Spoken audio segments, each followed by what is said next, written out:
자, 우리가 함께 보고 있는 이사야서의 말씀은 이스라엘의 미래에 대한 예고, 그리고 하나님께서 소망 가운데 주시는 약속이 담겨 있는 성경이라고 할 수 있습니다.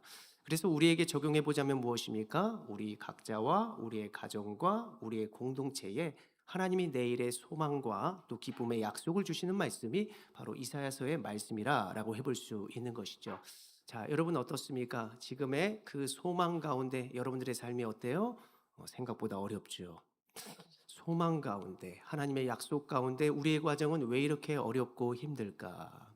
그러나 하나님께서 고난을 주시는 것은 지금보다 더 아름답고 멋져지게 하기 위해서 하나님께서 우리에게 고난을 주시는 줄로 믿으시기를 바랍니다. 그러므로 오늘보다 더 나은 내일이, 앞으로 여러분들의 소망이 천국과 또 하나님의 기쁨과 능력이 함께하게 될 것이라는 것을 소원하시면서 여러분 담대하게 여러분 믿음 가운데 잘 살아가시기를 간절히 축원합니다.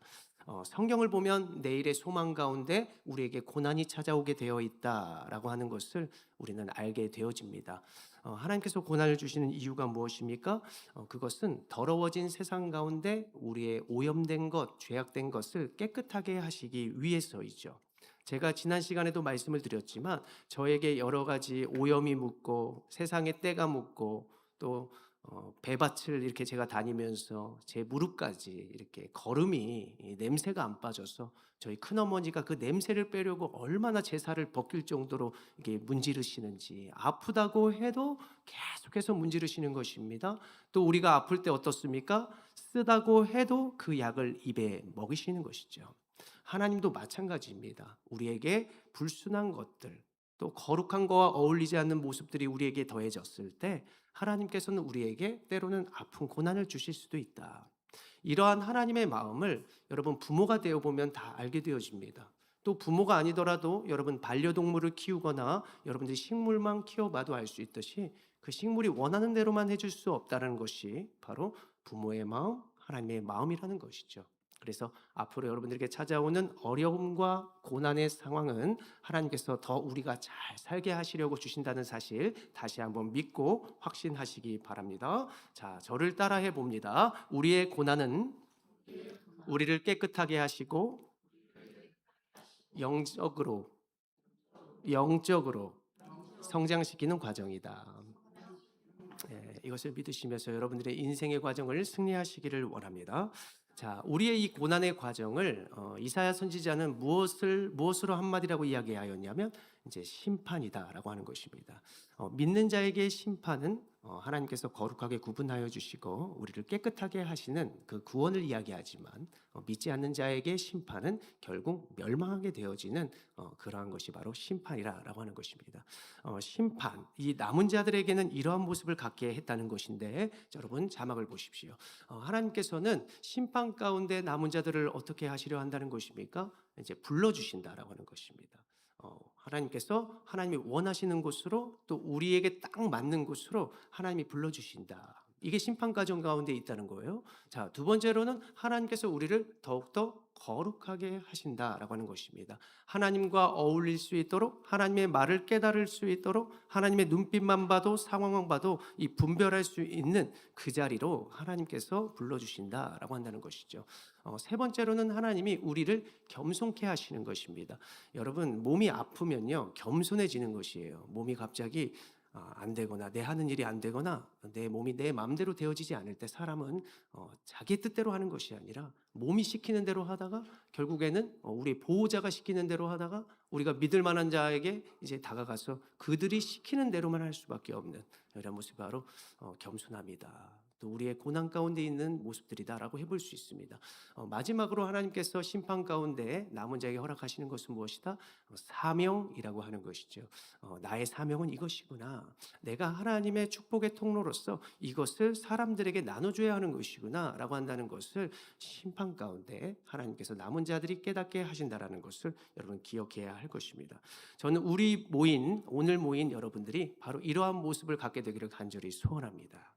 하나님께서 이제 이러한 모든 심판의 과정 가운데 우리가 먼저 깨닫기를 원하는 것은 우리가 살아가는 영역을 잘 알기를 바라십니다. 그래서 첫 번째로 여러분들과 나누고 싶은 것은 우리가 살아가는 세상을 함께 나눠보고자 합니다. 여러분, 우리가 살아가는 세상이 어떤 세상입니까? 그 당시에 이사야서에 나타나는 환경은 이제 바벨론이라고 할 수 있고, 우리가 이 바벨론을 우리에게 적용하면 지금의 세상의 문화, 세상의 우산, 그리고 우상, 그리고 사단, 또 하나님보다 우리가 더 사랑하는 것들이 바로 바벨론이다. 그리고 우리가 오늘날 살아가는 세상이라고 해볼 수 있는 것입니다. 바벨론의 영적인 의미가 바로 그것입니다. 우리를 방해하는 것, 하나님과 우리를 멀게 하는 것, 우리가 세상에 기뻐하며 세상을 노래하는 것, 바로 우리가 하나님 말고 그것을 즐겨하고 기뻐하는 모든 영역과 대상이 바로 바벨론의 영적인 의미 속에 담겨 있다라고 해볼 수 있는 것이죠. 그래서 당시 이스라엘의 정체성을 흔들었던 것이 바벨론의 문화라고 할 수 있습니다. 그리고 그들의 신앙을 방해했던 것이 또한 무엇이다? 바벨론의 신이라고 해볼 수 있는 것이죠. 여러분 어떻습니까? 이 세상의 문화가 과연 바벨론이다. 어떤 것이 여러분들의 바벨론으로 찾아오고 있습니까? 바벨론은 여러분들에게 무엇이 바벨론입니까? 여러분들이 이것을 한번 스스로 잘 돌아보게 하기 위해서 제가 시편 137편 3절의 말씀을 준비했는데 우리가 함께 같이 읽어보시죠. 시작.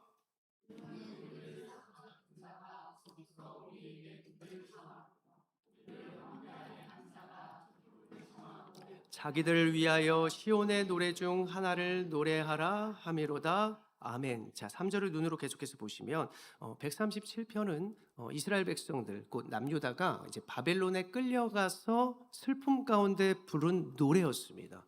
왜 그들이 슬픔 가운데 노래를 불렀을까? 그들이 슬퍼했던 이유는 먼저는 하나님이 아닌 바벨론이라고 하는 나라에 그들이 속했기 때문이죠.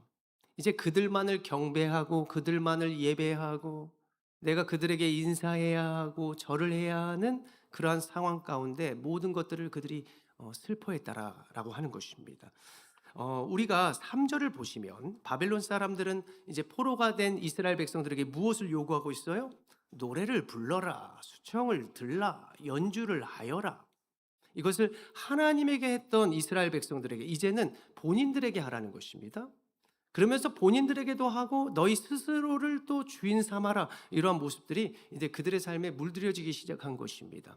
그런데 이 137편은 이제 바벨론의 포로가 된 백성들 중에서도 깨어있는 사람들, 바로 저와 여러분 같은 그러한 자들이 분별하여서 내가 어떻게 원수된 자들에게, 내가 어떻게 우상에게 절을 할 수 있지? 내가 어떻게 그들에게 노래를 하고 그들을 기뻐할 수 있지? 이렇게 생각을 하면서 탄식하며 슬퍼했던 노래가 이제 시편 137편이라고 할 수 있습니다. 자, 생각해 보십시오. 이제 여러분들의 입술을 열어 지금 세상을 찬양하고 있습니까? 무엇이 여러분들을 노예 삼으려 하고 무엇이 여러분들의 시간을 뺏고 있습니까? 무엇이 하나님과 여러분들 사이를 방해하고 있습니까? 무엇이 여러분들의 가정을, 무엇이 성도와 성도 간을 이렇게 방해하고 있고 멀게 하고 있을까? 여러분 한번 여러분들의 스스로의 바빌론을 돌아보시길 바랍니다. 유튜브를 보고 제가 가보진 않았지만 지금 10년 넘게 가수 싸이가 흠뻑쇼라고 하는 것을 여름마다 이렇게 하는 것을 보게 됩니다. 제가 그 유튜브 영상으로 봤는데 여러분 그림을 참고하십시오. 그러면 막 사람들에게 노래 소리 안 지르냐? 의정부 이것밖에 안 되냐? 막 이러면서 소리를 막 지르게 하고 노래를 부르고 춤을 추게 하고 나팔바지를 입게 하고 막 이러면서 막 춤을 추고 사람들에게 자신을 향해서 나의 노래를 불러라라고 하면서 열광하는 것을 이렇게 막 촉구하다라는 것이죠. 사람들이 어떻게 합니까? 얌전히 있다가도 같이 막 물을 흔들고 몸에 적시고 자신의 입술을 열고 몸을 흔들면서 연예인을 세상을 노래하더라는 것이죠. 목사님 이게 왜 잘못됐습니까? 이거 스트레스 풀고 싶어요. 저도 가끔 세상 속에 있으면 저런 데 한번 구경 가고 싶거든요. 그런데 이것을 생각해 봅시다. 내가 과연 하나님께 이만한 열정과 또 이만한 입술의 고백과 또 내 몸을 흔들면서 내가 하나님을 찬양했던 적은 있을까? 여러분들 이것을 잘 생각하셔야 합니다. 또한 이 시대의 최첨단이라고 하는 인공지능 AI는 어떻습니까? 우리가 생각하는 것을 멀게 합니다. 운전 어떻습니까? 우리의 수고로움을 덜어줍니다. 그럴수록 우리의 뇌와 우리의 몸은 어떻게 합니까? 쇠퇴합니다. 우리가 요즘 아이들이 턱걸이 같은 것, 뭐 달리기 같은 것, 이런 것도 요즘 초등학교 엄마들이 막 뭐라고 해가지고요. 막 운동 경기에서 누구는 1등이다, 누구는 2등이다 이런 거 없어요. 다 1등 줘야만 해요. 이 세상에 모두가 자기가 주인이고 자기가 최고가 되지 않으면 모든 법을 바꿔버리는 게 또 이 세상의 모습이라고 할 수 있습니다. AI, 최첨단, 세상이 알아서 다 해주니까 이제는 우리가 외국어 공부를 안 하고 이제는 세상을 이제 다스리는 것처럼 보이지만 어떻습니까? 우리가 그것에 정복당해지는 이런 모습이 바로 이 시대의 바벨론이다. 이 세상의 세속의 물결이라고 해볼 수 있는 것이죠. 그래서 무엇이든지 가장 먼저 우선순위가 중요하다라고 말씀을 드리고 싶은 것입니다. 우리가 무엇을 투자하든지 무엇을 도구 삼든지 무엇을 노래하든지 간에 하나님보다 앞서서는 안 된다. 내가 과연 하나님보다 앞서서 또 먼저됨으로 찾고 구하는 것은 무엇일까? 또 내 몸과 마음이 무엇으로 인하여 기뻐하며 즐거워하는가? 여러분들 이것을 여러분들 한 주간 잘 돌아보셔야 할 것입니다. 처음에는 기쁘고 즐겁죠. 내 마음을 알아주는 것만 같죠. 그러면서 기계에다가 묻는 것입니다. 나 오늘 데이트인데 무슨 옷을 입고 갈까? 이것이 하나님보다 앞서서는 안 된다는 것이에요. 하나님의 말씀은 우리의 스스로를 돌아보게 합니다. 무엇이 나를 가치 있게 하는지를 알려줍니다. 내가 어느 곳으로 가야 하는지, 어떠한 사람을 선택해야 하는지도 하나님께서 알려주십니다. 우리가 하나님을 계속해서 함께함을 거부하니까 내가 하나님과 함께 무엇을 해야 할지를 잘 몰라서 그렇지, 어찌 보면 세상의 인공지능과 우리가 세상의 어떤 흠뻑쇼 뭐 이러한 콘서트보다도 하나님이 더 값지고 귀한 것을 여러분들 위하여 준비하고 계시다는 사실을 여러분들 잊지 마시기를 바랍니다. 그래서 여러분들 다시 한번 말씀드리지만 한 주간을 살아가며 내가 하나님보다 더 앞서서 생각하는 것, 또 세상에 사용하는 도구들은 무엇인지를 잘 돌아보시면서 여러분들의 속한 세상에 속한 바벨론을 잘 분별하셔서 여러분들 하나님 안에서 모든 것들을 잘 깨닫고 또 승리하는 여러분들 인생 되어지기를 간절히 축원합니다.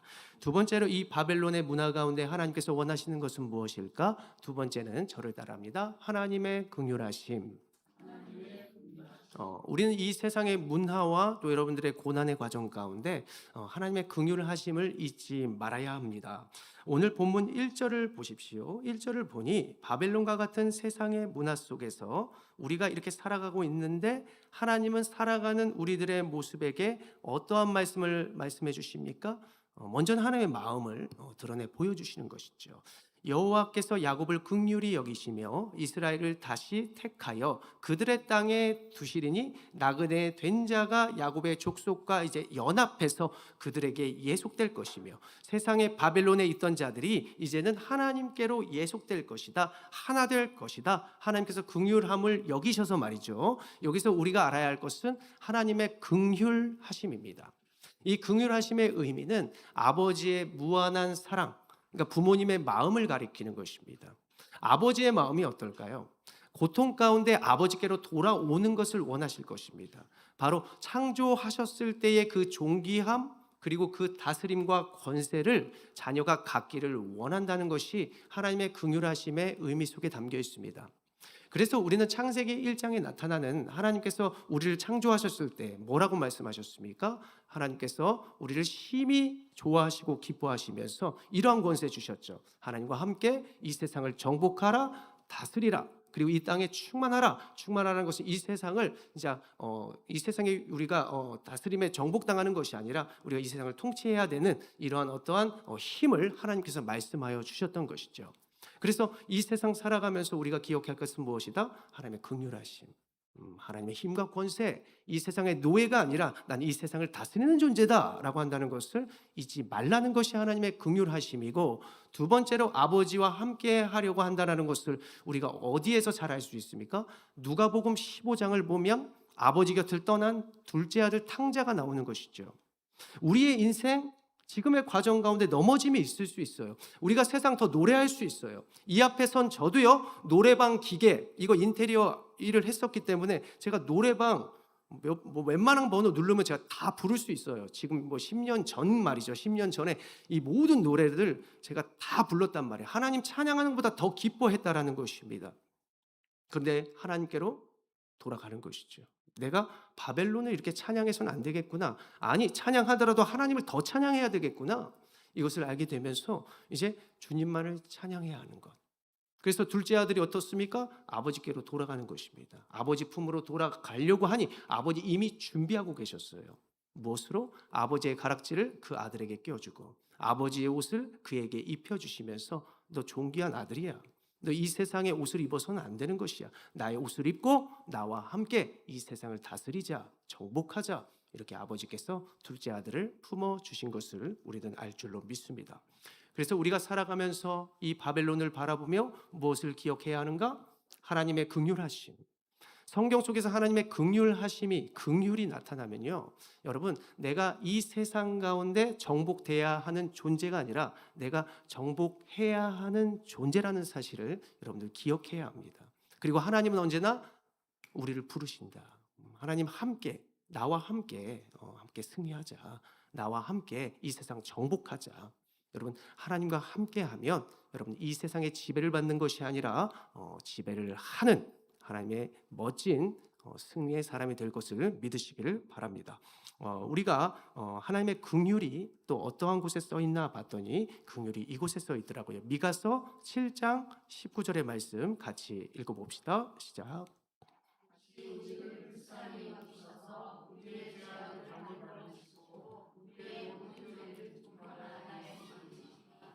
아멘. 여러분, 하나님의 승리의 과정 가운데 여러분들에게 어려움이 있으십니까? 하나님께서 결국 이렇게 하신다는 거예요. 긍휼하심은 하나님께서 불쌍히 여기셔서 이 세상 너무나 살기 어렵다는 거 내가 너무나 잘 안다. 너의 과정 힘든 거 내가 너무나 잘 알아. 그렇지만 내가 그 긍휼하심 너가 잊지 않으므로 함께 하기를 원하고 그리고 너가 나의 권세로 승리하기를 원한다. 그래서 이거 준 거야. 그런데 결국 네가 믿음으로 승리하며 너의 모든 죄악이 사라지고 하나님과 승리하게 될 것을 말씀하시는 말씀으로 여러분을 꼭 기억하시기를 원합니다. 자, 마지막으로 하나님은 우리가 이 땅을 사랑하며 이것을 기억하기를 원한다는 것입니다. 따라합니다. 하나님의 택하심. 네, 하나님은 언제나 이 전세를 역전시키려고 하나님의 사람을 부르시고 하나님의 도구로서 승리하게 하시는 능력을 주시는 것을 우리는 알 수 있습니다. 이사야의 전체 주제를 관통하는 핵심은 무엇이다? 여러분, 여러분들의 스스로가 무엇이다? 남은 자이고, 그리고 여러분들이 이 시대의 거룩한 씨이며, 그리고 여러분들이 무엇이다 있어요? 그루터기라라고 말씀했습니다. 원래 근본적으로 이 남은 자, 거룩한 씨, 그리고 그루터기는 예수 그리스도를 가리키는 것입니다. 그런데 우리의 사명과 하나님이 부르신 이유가 뭐예요? 하나님 나타내라는 것이죠. 그러니까 우리는 잊지 않고 하나님과 함께함을 생각하면서 나 하나님의 거룩한 씨다. 내 후손도 거룩한 존재가 되어야 한다.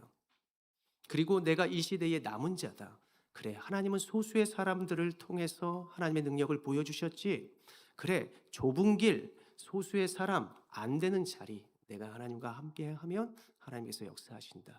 하나님이 전세를 역전하신다라고 한다는 것을 여러분 기억해야 한다는 것입니다. 그래서 예수 그리스도가 다시 오시는 그날까지 우리는 이 세 가지의 모습과 사명을 잊지 않으면서 여러분들의 자리에서 하나님과 함께 모든 것을 행해야 할 줄로 믿습니다. 자, 성경을 보면 어떻습니까? 성경의 역사 가운데 하나님께서 가족을 구원하시고 민족을 구원하여 주시려고 요셉과 모세를 불러주셨죠. 그들의 시작은 심히 미약하였고 고통이 있었으나 결국 어떻게 됩니까? 세상에서도 높은 자리 그리고 하나님께서 창대하게 하셨다는 것을 알 수 있습니다. 또한 왕이 될 수 없을 뻔한 다윗도 하나님께서 외모가 아닌 중심을 보시면서 그의 가문과 그의 계보를 통해 왕으로 예수 그리스도가 이 땅에 오셨죠. 그래서 메시아는 우리의 후손 가운데 올 수 없지만 사실 능력 있는 하나님의 사람들은 우리의 거룩한 씨로 말미암아 올 수 있다. 그래서 여러분들의 자녀의 여러분들의 가정에 하나님께서 보내주신 이유 그것은 하나님께서 우리를 사명 가운데 불러주신 줄로 믿으면서 주님과 함께 자녀를 잘 양육하고 주님과 함께 부모를 잘 공경하는 저와 여러분 되어지기를 간절히 축원합니다. 이사야를 부를 때는 어땠습니까? 하나님께서 누가 나를 위하여, 누가 우리를 위하여 저쪽에 갈래? 누가 갈고? 이렇게 질문하시고 선택을 주셨어요. 마치 지금 우리와 같습니다. 선택할까? 선택하지 말까? 이 좁은 길을 걸을까 말까? 이 자녀에게 그냥 혼쭐을 낼까? 한 번 더 참을까? 하나님께서 선택을 주셨어요. 누가 나를 위해서 이 일을 할고? 라고 했을 때 이사야가 어떻게 반응했어요? 성경에는 그냥 주님, 내가 여기 있습니다. 내가 가겠습니다. 그가 고백했지만 사실 하나님은 여러 번 그의 마음을 두드리고 그의 귀에 음성을 들려줬을 수도 있습니다. 너 나와 함께 하면 저 사람과 함께 할 수 있어. 너는 지금까지 어떤 남자의 외모를 보았다면 너는 이제 좀 중심을 볼 필요가 있어. 나와 함께라면 좋은 가정 이룰 수 있다고. 나와 함께라면 너의 자녀 책임질 수 있다고. 나와 함께라면 이 질병도 이길 수 있는 것이라고. 도리어 그 약함이 강함이 되는 것으로 여러분 믿으시기를 바랍니다. 저도요, 제 몸이 약할수록 겸손해지는 것이에요. 나 이러다 천국 가는 거 아니야? 이 종말의 때를 이제 살게 되어지는 것입니다. 깨어있게 되고 지금의 모습에 교만이 아닌 겸손한 모습으로 살게 되어지는 것입니다. 한 주간의 휴가를 보냈습니다. 절반은 병원에 있었어요. 병원에서 막 검사 받고 침 맞고. 근데 그렇구나. 목사는 놀고 싶어도 하나님 놀지 않게 하는 거구나. 불쌍해요? 그렇게 노나 저렇게 노나 하나님 안에 놀라고 하는 것이구나. 하나님한테 놀 때는 오히려 덜 아파요. 덜 아파. 덜 피곤하고.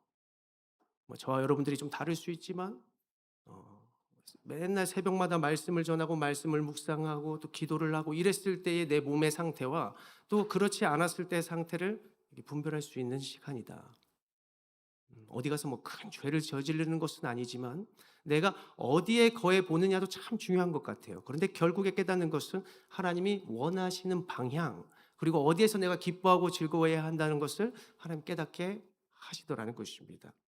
여러분, 하나님께서 여러분들에게 계속해서 반복적으로 보여주시는 것, 만나게 하시는 사람, 또 듣게 하시는 말씀이 있을 수 있습니다.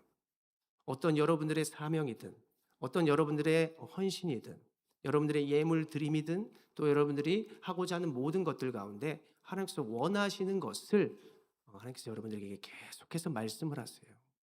말씀이라는 것은요, 여러분 눈빛으로, 어떠한 상황으로, 또 여러분들의 세메이온 그 기적과 같은 어떠한 사인으로 여러 가지의 모습들로 하나님은 여러분들의 마음을 두드리고 계십니다.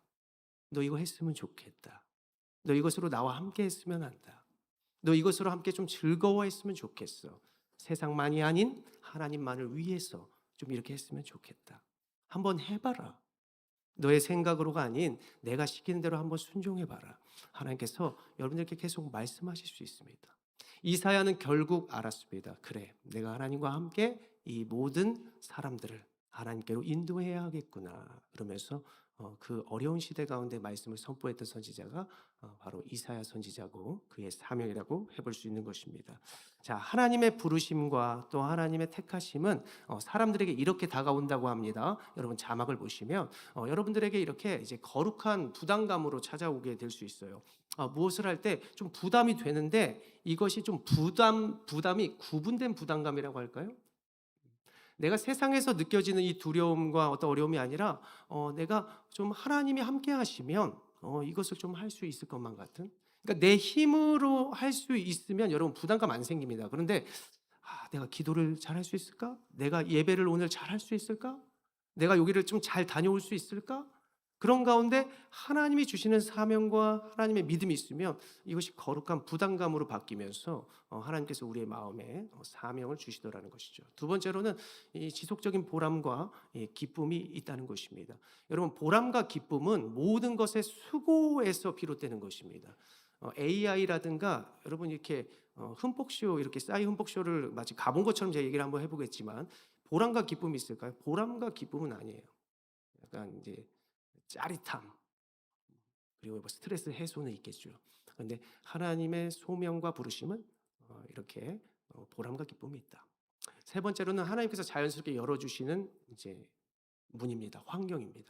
자연스럽게 열리는 곳이 있어요. 이것이 세상에 보기에 막 화려하고 이런 것뿐만이 아니라 하나님의 사명은 이렇게 자연스럽게 하나님이 그 사람을 계속해서 만나게 하시네. 이상하네. 하나님이 이거 나한테 뭐 부르시는 사인이 있나? 무엇인가 자연스럽게 열리는 것이 있어요. 그것이 바로 하나님의 부르심이다라고 해볼 수 있는 것입니다. 마지막으로 믿음인데 앞서 말한 이제 거룩한 부담감과 좀 연계되는 말이지만 하나님께서 함께 하시면 할 수 있습니다. 함께 하시면 내가 그 사람과 결혼하겠습니다. 결혼 저도 그렇게 했어요. 저도 제가 외모 보고 뭐 다 보고 막 이랬는데 하나님이 기뻐하시겠다. 하나님이 함께 하시면 가정을 이룰 수 있겠다. 없어도 할 수 있고 하나님이 함께하면 내가 모든 것을 믿음으로 행할 수 있을 것이다라고 하는 그 자리, 그것이 바로 부르심의 자리라는 것을 여러분들 생각하시고 여러분들을 돌아보시길 바랍니다. 자, 우리가 살아가는 이 시대 가운데 하나님의 부르심은 어디에 있을까요? 여러분 마음을 열어서 잠시 후 찬양하며 기도할 때 하나님의 부르심의 소리에 여러분 민감하게 반응하시기를 바랍니다. 이제 4절부터 5절까지는 이제 바벨론 왕이 멸망하는 이것을 노래하는 이제 모습이 나타납니다. 아직 바벨론이 완전한 멸망을 하지 않았지만 오늘 이사야 선지자는 왜 바벨론 왕의 멸망을 노래했을까요? 여러분 하나님에 대한 믿음이 있었기 때문입니다. 그래, 내가 주님의 긍휼하심을 잊지 않고 하나님의 부르심으로 하나님과 함께 한다면 결국 나를 괴롭히고 나를 방해하는 바벨론은 멸망할 것이야. 그 우두머리가 바로 무너질 것이야 라고 하는 그런 확신과 믿음으로 지금 4절 5절은 노래하고 있다라고 하는 것이죠. 자, 여러분들의 오늘 주일 예배하고 또 오늘 모여서 함께 찬송하는 것은 무엇입니까? 저는 믿음 때문인 줄로 믿습니다. 지금 내가 다른 것 하지 않아도 하나님께서 나를 책임져 주신다는 믿음, 내가 그를 지금 돌보지 않아도 하나님께서 나의 자녀와 우리의 가족들을 책임지신다는 믿음, 여러분들이 지금 돈벌이를 하지 않아도 하나님께서 채워주시고 갑절로 더해주신다는 믿음, 모든 것이 하나님을 예배하고 찬송할 때 주어지는 축복의 은혜라는 사실을 꼭 기억하시기를 바랍니다. 자, 1970년대 유명한 팝그룹 보니 M이라고 하는 그룹이 있어요. 자, 그들이 부른 노래가 리버스 오브 바벨론. 따라라라라라라라. 1부 때는 안 불렀는데 이제 다음에 제가 이거 진짜 기타 치면서 세시봉이 이도 여러 불후의 명곡에는 어제서도 막 불렀더라고요. 사람들은 뭐 이 뜻과 의미를 잘 모르면서 부르는데 이 바벨론 강가에서 오늘의 말씀의 제목처럼 바벨론 강가에서 시편 137편 3절만 읽었죠. 근데 시편 137편을 가지고 이 노래의 가사를 썼습니다. 그 노래의 의미가 무엇이겠어요? 이 세상의 물결 속에서 나를 방해하는 이 세상의 방해 속에서 그들이 슬퍼했어요. 왜? 내가 하나님 더 노래하고 싶은데 하나님만을 집중하고 싶은데 그게 너무나 안 돼요. 그것이 너무나 슬퍼요. 그런 가사가 적혀 있는데 이 리듬은 어땠다? 이 노래의 리듬감은 음악이 신나요. 바란다란다란다란다 하면서 막 기타 치면서 박수 치면서 부를 수 있는 레게풍의 이런 박자와 노래라는 것이죠. 이 노래가 세상에 세계적으로 굉장히 유명한 노래가 되었습니다. 저는 우리의 신앙이 이렇게 되기를 바라요. 이 노래처럼 가사는 비록 슬프고 우리의 인생의 과정은 힘들지만 우리가 지금 노래하고 예배할 수 있는 이유가 무엇이에요?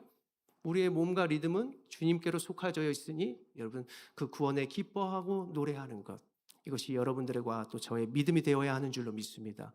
그 가사가 바로 이렇게 조금 해석할 수 있습니다. 가사를 보시면 여러분은 바벨론 강가에 앉아 우리는 시온을 기억하며 울었네. 우리를 사로잡은 자들이 우리에게 노래를 요구하지만 우리가 어찌 이국 땅에서 주님의 노래를 부를 수 있으리.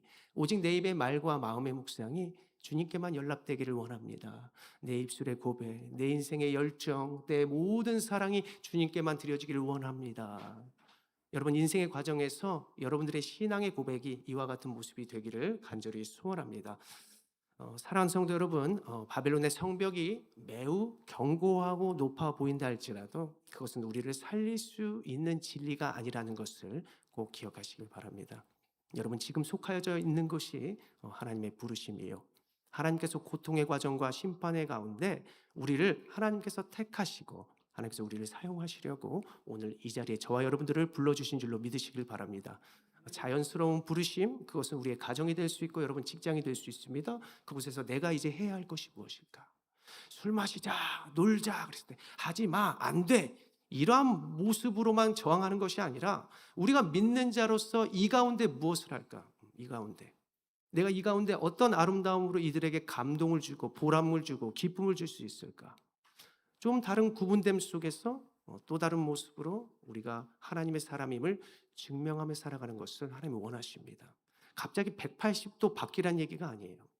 세상보다 하나님을 한 걸음 더 하나님께 나아가고, 또 하나님을 한 목소리 더 목청껏 찬양하고, 또 세상에 드린 어떠한 수고와 헌신보다 하나님께 조금 더 수고와 헌신하는 그 모습을 시작으로 말미암아 여러분 하나님이 알게 하실 것입니다. 그래, 이제는 이만큼 했으니 더 나은 곳으로, 또 더 깊은 곳으로, 그리고 더 확실한 곳으로 나와 함께 사명을 감당하자.